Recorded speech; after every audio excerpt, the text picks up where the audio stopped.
Sunday Igboho submits petition to UK Prime Minister to consider Yoruba Nation agitation. Now to the news in full. The Yoruba Nation advocate Sunday Adeyemo, more commonly known as Sunday Igboho, has submitted a petition to the Prime Minister of the United Kingdom, Keir Starmer, to consider the secessionist movement in Nigeria. Although the movement describes the content of the petition as confidential, Sahara reporters gathered that it revolved around the Yoruba Nation agitation. Sahara reporters learned further that the Yoruba Nation advocate submitted the petition on Saturday on behalf of Professor Adebanji Akintoye, the leader of the Yoruba Nation movement. Sahara reporters saw that other dignitaries who accompanied Igboho were diaspora youth leader Prophet Ologunoluwa, Vice President of Ifeladun Apapọ, Fatai Ogunribido, General Secretary of Yoruba World Media Alaja Adeyeye, and member of Yoruba Nation movement Paul Odebiyi. The movement is seeking the immediate intervention of the UK Prime Minister and his government on the agitation to set up a country that will be predominantly owned by indigenous people of Yoruba. Recall that Yoruba historian and arrowhead of the struggle for the independence of the Oodua nation, Banji Akintoye, had earlier accused the Nigerian government of trying to cajole agitators Sunday Adeyemo Igboho to withdraw from the agitation. The octogenarian said during the agitators' travel in the Benin Republic, when a former Chief of Army Staff Lieutenant General Tukur Buratai retired, had through his influence as the envoy sneaked the paper to Igboho in prison, promising him billions of naira if only he would renounce his agitation for the Yoruba nation. And that is the same thing they are doing to Nnamdi Kanu. But I still feel that we can't do without ourselves in this country. Yoruba, Hausa, or Igbos, there are still some ways that we are helping each other, that we need each other. I'm not saying that it is not good that we want Yoruba nation and that the way Igbo people too also want their Biafra nation. This is a good thing because everything is getting bad and people feel that if they have their own nation separately, they will work whatsoever way they can to make things better for them. But I still feel that we need ourselves one way or the other. I don't know, Sha, what do I know? He, however, said Igboho refused to sign the paper, which was later taken away by Buratai. He said he has been released completely. He has won the hearts of the people here for his strength of character. They brought money to this young man. How many of our young men will do that? Former Chief of Army Staff Lieutenant General Tukur Buratai came to him in the prison promising him billions of naira if he would just sign the paper that Buratai brought. That he, Igboho, should say he had renounced the Yoruba Nation struggle, that he didn't want the Yoruba Nation struggle anymore, that he had opted out. Why would he opt out of something that he has fought for? And that's the same thing they want Nnamdi Kanu to also do. To forfeit everything that he has said about fighting for Biafra nation. Meanwhile, a lot of life has been lost on this case, so you just expect him to just withdraw like that. No, he can't. And that is why they have refused to release this man. If they release Sunday Igboho, why can't they release Nnamdi Kanu? That is what is still baffling me, because that man is just there suffering.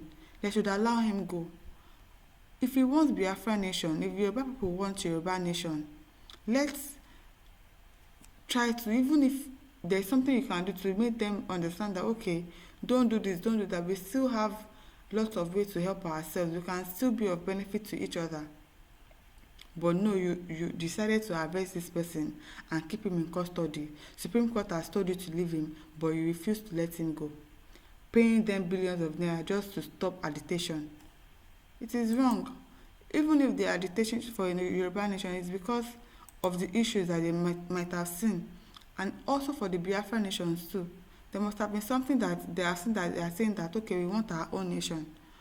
But the right thing to do is to call these people and try to talk to them and say, oh, we can still help each other. What can we do? What do you want us to do? And all of that. But instead, you are oppressing them, arrested them, and suffering them. Tizel, Kaosi said they are not serious. Freedom fighter wey dey at peace with his oppressor no be real freedom fighter. Ambrose Ejiofor said, "He that fought and ran away lived to fight another day. The struggle continues. May God continue to bless our Mazi Nnamdi Kanu." Nnaemeka Chukwudime says, "Trust them at your own risk." Ejike Sami said, "That is a good vision, but going to number 10 Downing Street in the UK amounts to an unending mental slavery in that has held us down since political independence. The UK shouldn't come into the equation of deciding for us about what we think is good for us." Yes, I support that. Strangler Rhyme says, "It is long overdue. Free Mazi Nnamdi Kanu." Yes, these people are fighting for the same thing, but you released one and left the other. Why? Also release Mazi Nnamdi Kanu. Release him. He should go. And maybe we should try to talk peace rather than arresting them and try to shut them up. No. Paul Dikachi says, "If they divide this country, swear no Yoruba man will want Tinubu to be their president. They left him there cause na their turn. No Yoruba people voted for him. The ones that voted for him are just gullible and probably don't know what they are saying. They are probably clouded by the hunger that they are facing. But a sensible Yoruba person did not vote for Tinubu. Nobody voted for him to be there. He rigged his way in." Amos Solomon said, "Good division. Yoruba nation, Igbo nation, Hausa nation.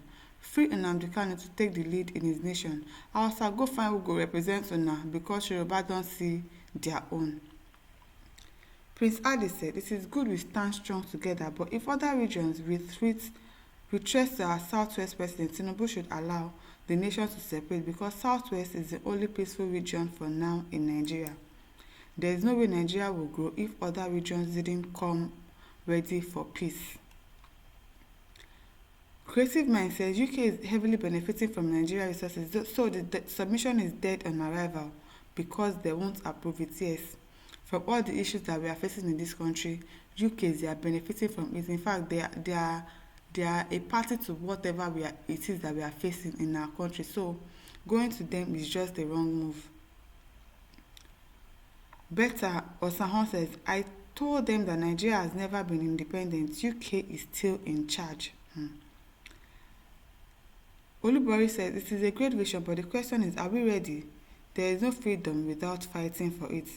Can we imagine UK should come and be telling us how, where, when Yoruba nation should start? That means they don't respect our autonomy as a country." Yes, that means that these people are still like over us. They are still superior over us. That means we don't have any independence. If we have to go to UK to tell them that this is what we want and they should support us to do what we want, that means we do not fully have our independence in this country, and that is another problem, another biggie, another wahala. My listeners, over to you. Leave your thoughts in the comment section. Do not forget to like, to share, and to subscribe to our YouTube channel. Thank you for listening. See you some other time. Bye.